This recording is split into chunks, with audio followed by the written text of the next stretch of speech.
karbohidrat ditinjau dari strukturnya ada dua macam jenisnya ya.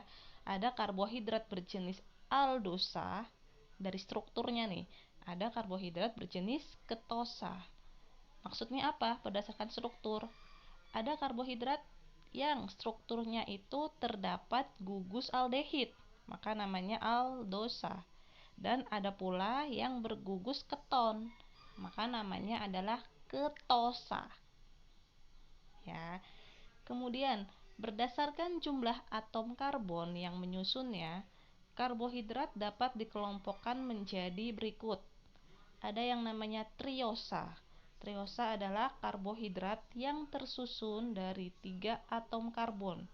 Contoh, gliseraldehid. Ini pembentukan lemak nih, pakai triosa ya. Kemudian tetrosa, karbohidrat yang tersusun dari 4 atom karbon. Jadi C-nya ada 4, namanya tetrosa. Contohnya adalah eritrosa. Kemudian kalau C-nya ada 5, namanya pentosa. Nah, contoh pentosa ini ada pada ribosa. Pasti nggak asing dengan nama ribosa? Ya, kalau belajar tentang makhluk hidup, ada gen itu berhubungan dengan ribosa. Ya. Kemudian heksosa. Heksosa ini merupakan karbohidrat yang tersusun dari 6 atom karbon. Contohnya glukosa dan fruktosa. C6H12O6. Nah, C-nya 6 berarti heksosa. C-nya 5 pentosa. C-nya 4 tetrosa. C-nya 3 triosa. Gitu ya mengingatnya. Kemudian karbohidrat ditinjau dari hasil hidrolisisnya. Nah, di sini ada istilah monosakarida, disakarida, dan polisakarida. Sebelum polisakarida ada namanya oligosakarida, yaitu sakarida yang terdiri dari 3 sampai 10 monosakarida. Tapi oligosakarida kita skip saja. Jadi habis disakarida langsung ke polisakarida. Gitu saja ya, supaya nggak terlalu banyak. Kemudian kalau melihat strukturnya, karbohidrat itu monosakarida, berarti contohnya adalah glukosa. Nah, glukosa terdiri dari 6 karbon. 1, 2, 3, 4, 5, 6. Gitu ya. Bentuk struktur seperti ini masih rantai utama seperti yang dibuat pada saat kelas 11. Tapi kalau bentuknya menjadi vertikal, posisi ini bentuknya vertikal, itu namanya adalah bentuk fissure ya, atau tulang ikan, fissure. Kemudian kalau bentuk seperti ini namanya bentuk Haworth ya. Nah, dengan menggunakan model molekul dapat ditunjukkan bahwa kedudukan gugus OH pada atom C kelima akan lebih dekat dengan gugus aldehid. Hal ini dapat mengakibatkan terjadinya pergeseran atau perpindahan atom hidrogen dari gugus OH pada C kelima ke gugus keton. Maksudnya bagaimana? Maksudnya adalah ketika bentuknya seperti ini, panjang biasa begini, horizontal, posisi nomor 1 karbon di sini ada COH, aldehid, gitu ya. Kemudian ketika masuk ke bentuk molekul Haworth, di sini ada COH dan di ujung karbon ke-6-nya ini kan ada OH-nya. Nah, OH di karbon ke-6 terikat dengan COH pada karbon ke-1. Jadi ketika dia terikat mirip seperti gugus keton. Nah, ROR gitu ya, ada O di tengahnya. Ini bentuk model Haworth. Kemudian kita akan memperdalam monosakarida. Monosakarida dapat digambarkan berdasarkan bentuk rantai terbuka atau konformasi Fischer. Tapi biasanya kalau untuk membuat karbohidrat rantai terbuka itu lebih sering pakai konformasi Fischer ke bawah gini ya. Kemudian dalam bentuk rantai tertutup namanya adalah konformasi Haworth. Nah, ini tadi gugusnya aldosa COH. Tapi ketika masuk ke struktur Haworth, di sini terlihat gugusnya seperti gugus keton. Padahal glukosa ini masuk kategori gugus aldosa. Ini bukan glukosa ya, ini C-nya ada 3, berarti triosa nih. Contohnya triosa. Glukosa pun nggak kalah beda. Sama C-nya ada 6, kalau membentuk struktur juga ini Haworth. Nah, ini glukosa dan fruktosa, ini aldosanya.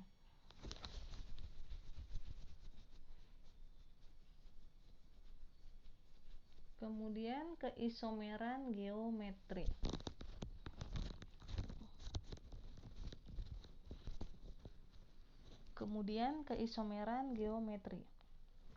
Bisa lihat di sini geometri glukosa. Kemudian keisomeran geometri. Glukosa mempunyai isomer geometri atau ruang karena cincin atom karbon tersebut membentuk bidang sehingga kedudukan gugus OH dan atom hidrogen berada pada ruang yang berbeda.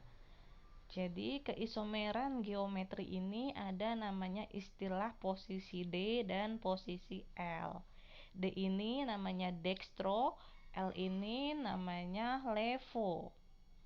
Bedanya di mana? Bedanya adalah ketika bentuknya ini bentuk Haworth ya, posisi dextro berada pada gugus OH pada C ke 1 berada di bawah. Nih, OH-nya ada di bawah. Ya. Kemudian kalau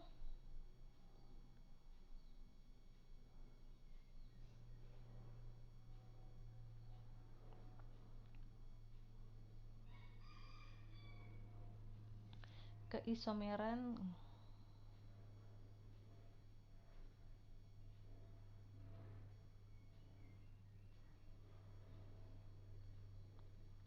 monosakarida. Struktur monosakarida digambarkan dalam bentuk rantai terbuka atau konformasi Fischer. Nah, biasanya dalam membuat struktur monosakarida itu bentuknya bentuk Fischer. Jadi seperti tulang ikan ke bawah. Ya, rantai terbukanya rantai terbuka ke bawah. Kayak tulang ikan. Kemudian kalau bentuk rantai tertutup istilahnya adalah konformasi Haworth. Gitu. Nah, lihat di sini. Di sini contoh aldotriosa karena gugusnya ini mengandung aldehid COH dan C-nya ada 3. Maka disebut dengan triosa aldehid atau aldotriosa. Gitu ya. Kemudian satunya lagi ada ketotetrosa. C-nya ada 4, 1, 2, 3, 4. Kemudian di sini ada gugus keton. Kemudian struktur Haworth dari glukosa dan fruktosa. Lihat di sini, glukosa struktur Haworth-nya seperti ini dan fruktosa seperti ini. Ya. Kemudian keisomeran optis. Keisomeran optis adalah keisomeran yang disebabkan perbedaan arah putar bidang polarisasi cahaya berhubungan sama polarisasi cahaya. Pada dasarnya, cahaya dapat dianggap sebagai gelombang yang bergetar dengan bidang getar ke segala arah. Jika cahaya dilewatkan ke dalam kaca nikol, maka setelah melewatinya, cahaya tersebut hanya akan mempunyai satu arah bidang getar. Cahaya yang hanya mempunyai satu arah bidang getar disebut dengan cahaya terpolarisasi. Jadi, senyawa yang menghasilkan sifat optis aktif itu dapat mempolarisasi cahaya. Jadi cahayanya itu dapat terpolarisasi. Gitu ya. Nah, selain itu, keisomeran optis aktif berhubungan juga dengan atom kiral. Atom kiral merupakan atom yang berada pada senyawa kiral. Terjadi ketika apabila suatu molekul mempunyai atom karbon yang tidak simetris atau istilahnya asimetris. Atom karbon asimetris terjadi saat atom karbon mengikat 4 gugus yang berbeda. Oke, perhatikan gambar berikut. Gambar D-glukosa. Kenapa D-glukosa?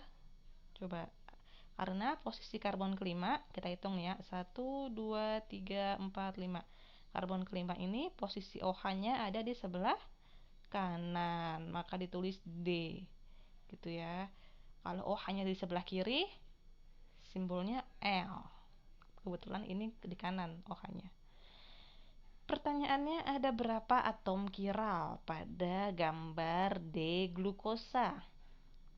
Cara menentukannya adalah kita bisa melihat per masing-masing atom C. Terikat nggak dengan keempat tangan? Kemudian gugusnya berbeda.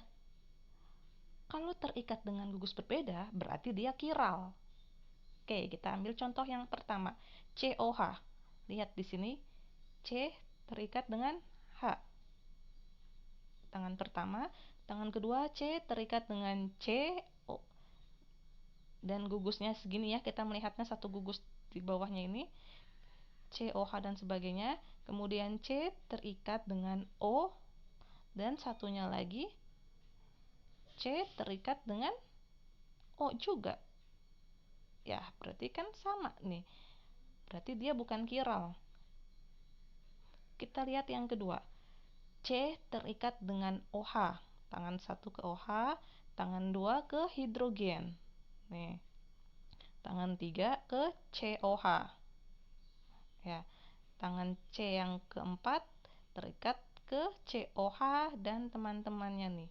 Kita melihatnya secara menyeluruh ya, gugus lainnya. Berarti dia kiral gitu ya, karena beda. Tiap tangan beda keikat gugus fungsinya. Ya, yang satu OH, yang satu hidrogen, yang satu COH, yang satu lagi C dan kawan-kawan. Kemudian karbon yang ketiga, yang keempat, yang kelima juga sama. Ya, kalau diperhatikan beda ikatannya. Kemudian yang keenam bukan kiral. Kenapa? Karena kalau kita amati, C ini keikat dengan C. Satu, C terikat dengan OH. C terikat dengan H ketiganya, C terikat dengan H juga keempatnya.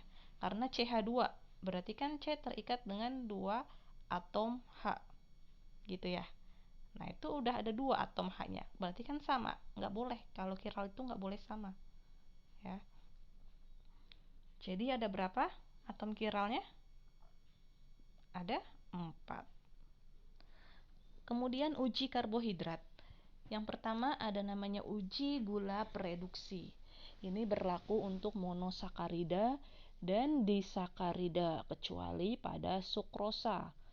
Uji gula reduksi ini menggunakan reaksi Tollens. Ya, akan menghasilkan endapan perak. Kemudian jika direaksikan dengan Vehling akan menghasilkan endapan merah bata. Jika direaksikan dengan Benedict akan menghasilkan merah bata.